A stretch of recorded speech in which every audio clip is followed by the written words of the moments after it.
మొన్న ఎలక్షన్స్ అయిన తర్వాత ఆయన హామీ ఇచ్చారు వస్తాం ఇక్కడికి అని చెప్పి. అలాగే అన్నట్టుగానే సంవత్సరం తర్వాత మళ్ళీ ఆయన ఇక్కడికి వచ్చారు.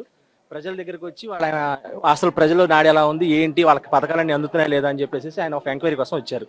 సో మేము ఏం మాట్లాడారు మీతో? అదేనండి, ఇప్పుడు మీకు పథకాలు ఏమైనా వచ్చినాయా, మీకు అన్ని రకాలుగా ఏమైనా అందుతున్నాయా లేదని అడిగారు.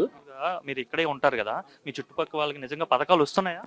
వస్తున్నాయి కదా సార్, ఇప్పుడు అర్హత ఉన్న వాళ్ళకి ఖచ్చితంగా వస్తున్నాయి కదా. తల్లికి వందనం అది ఇస్తారు కదా, వస్తున్నాయి. ఎన్నేళ్ళు బట్టి ఉంటున్నారు ఇక్కడ? మేము దాదాపు 2004లో వచ్చామండి ఇక్కడికి మహానాడు. 20 ఏళ్ళ నుంచి వచ్చాము. దాదాపు ఒక 3 గవర్నమెంట్లు మరి ఎవరు కూడా మాకు ఇంటి పట్టా గురించి హామీ ఇచ్చారు కానీ ఎవరు చేయలేదు. ఈసారి వచ్చిన తర్వాత మాకు ఒక 1 year లోపు మొన్న పట్టాలకు అప్లై చేశారు.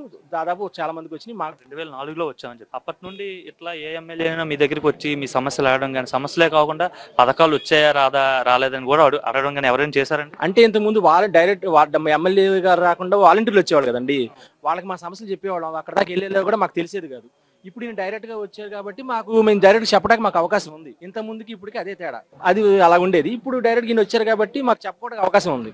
ఎలా పనిచేస్తున్నారు ఈయన? వచ్చి ఏడాది అయిపోయింది, మంగళగిరి ఎమ్మెల్యేగా గెలిచారు భారీ మెజార్టీ, ఇప్పుడు మంత్రిగా కూడా ఉన్నారు.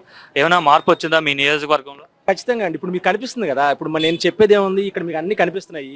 ఒకప్పటికి డెవలప్మెంట్కి ఇప్పుడు డెవలప్మెంట్కి, ఒకప్పుడు మంగళగిరికి ఇప్పుడు మంగళగిరికి మీకు తేడా తెలుస్తుంది కదా. నేను చెప్పడానికి ఏం లేదు. అక్కడ అభివృద్ధి అనేది కనిపిస్తుంది మీకు. అమరావతి చూడండి, లేకపోతే ఇటు ఈ చుట్టుపక్కల రోడ్లు కానివ్వండి, లేకపోతే ఈ క్లీన్నెస్ కానీ ఇంతకుముందు మీద ఇప్పుడు చాలా వరకు కేర్ తీసుకుంటున్నారు. చాలా బాగుంది. లోకేష్ గారు వచ్చిన తర్వాత మార్పు వచ్చిందంట? ఖచ్చితంగా అండి, నేను చెప్పక్కలేదు, కనిపిస్తుంది కదా.